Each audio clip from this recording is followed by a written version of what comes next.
Hey there, Hobby Warriors. Welcome to the channel. If you're new here, I do want to put out the caveat. My channel is primarily focused on miniature wargaming. However, like many miniature wargamers, Magic the Gathering was my gateway drug into sort of tabletop gaming and eventually miniature wargaming. So this latest set, Kamigawa Neon Dynasty, really pulled me in. I'm a sucker for cyberpunk and mecha and Japanese fantasy settings, and this kind of just had everything rolled into one. So it was kind of a no-brainer to pick up some of the starter products and unbox them on the channel and give you my thoughts. So today we've got the black theme booster.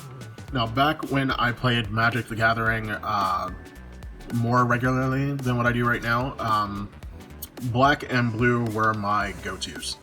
So I'm really excited to see what's in here. So let's go ahead and open this up and we will take a look.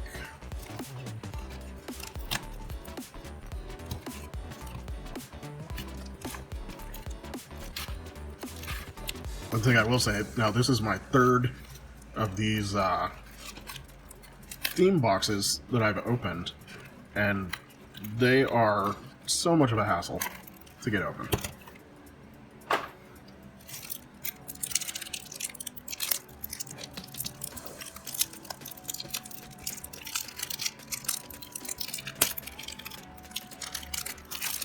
Oh, that did not work at all, and that's why I have scissors here.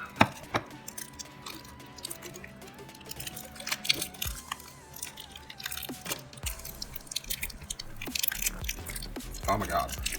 Come on. There we go. Alright, so as I mentioned in the previous videos, again, I'm not going to talk about every single card in here. They're mostly commons and uncommons. So if you want, I'm going to briefly show each card to the camera. You'll be able to stop and read it if you want. And then if I happen to notice anything interesting as we're going through, I'll go ahead and stop and talk about it. Now, previously in the other set boosters I've opened so far, the product really just seems to be a collection of cards of that particular color. But beyond that, there's really no discernible theme. So like no tribal creatures per se, no instants and sorceries that kind of all do the same sort of thing. So we'll go through here and we'll see that trend continues.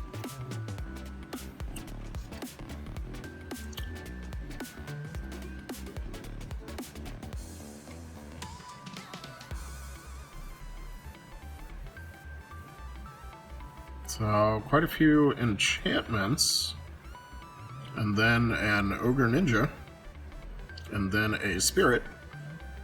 Another spirit that does something to a ninja. This is already slightly more cohesive of a theme than I've seen in the other packs.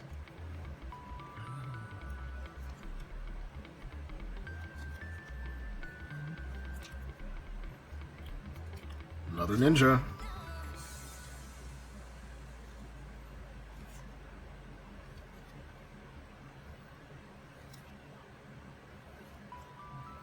And then a random colorless artifact. So the green box I opened did not have any colorless artifacts. The red one actually had quite a few. So interesting to see that they do seem to be sprinkling artifacts into these colored packs.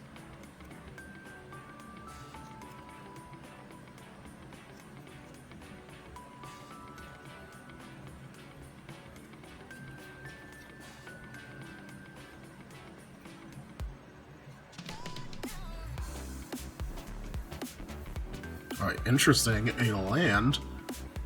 It's a roadside reliquary. Tap, add a colorless. Pay 2, tap, sacrifice. Draw a card if you control an artifact. And then draw a card if you control an enchantment. So that's interesting. A little bit of late game card draw built into a land.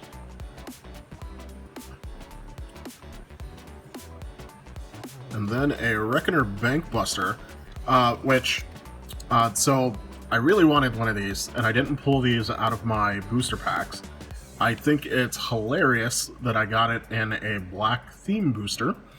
but it is a 2 colorless mana casting cost, Reckoner Bankbuster, artifact vehicle, 4/4.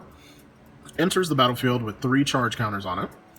You pay 2, tap, remove a charge counter, draw a card. Then if there are no charge counters on Reckoner Bankbuster, create a treasure token and a 1/1 colorless pilot creature token with this creature cruise vehicles as though it were power 2 or greater. So, very, very interesting card. It allows you to get 3 cards worth of card draw, and then if it's still in play after that, you get a pilot that can then immediately crew it. So, very interesting card. I definitely want to make a vehicle deck, and that will definitely go in there. And that was the end of the pack. So this was actually the most cohesive of a theme. Lots of ninjas in here, lots of counter manipulation to modify your creatures in here. The inclusion of artifacts, again, seems completely arbitrary and random. I'm not quite sure how they chose what goes in here. But again, I think these packs are great if you are a newer player and you know that you really like a certain color and you want to get an assortment of the commons and uncommons from the set that you can be guaranteed will be in the colors that you like. So I mentioned this previously, you're roughly getting 3 set boosters worth of cards. However, instead of getting 3 rares, you only get 1. However, the trade-off is that this pack is cheaper than buying 3 set boosters, but you don't, get the same number of rares, and everything's guaranteed to, well, not everything, but almost everything is guaranteed to be in the color of your choice. So that's it for this video. Thank you so much for watching. Until next time, keep slaying the gray, and I will catch you in the next video.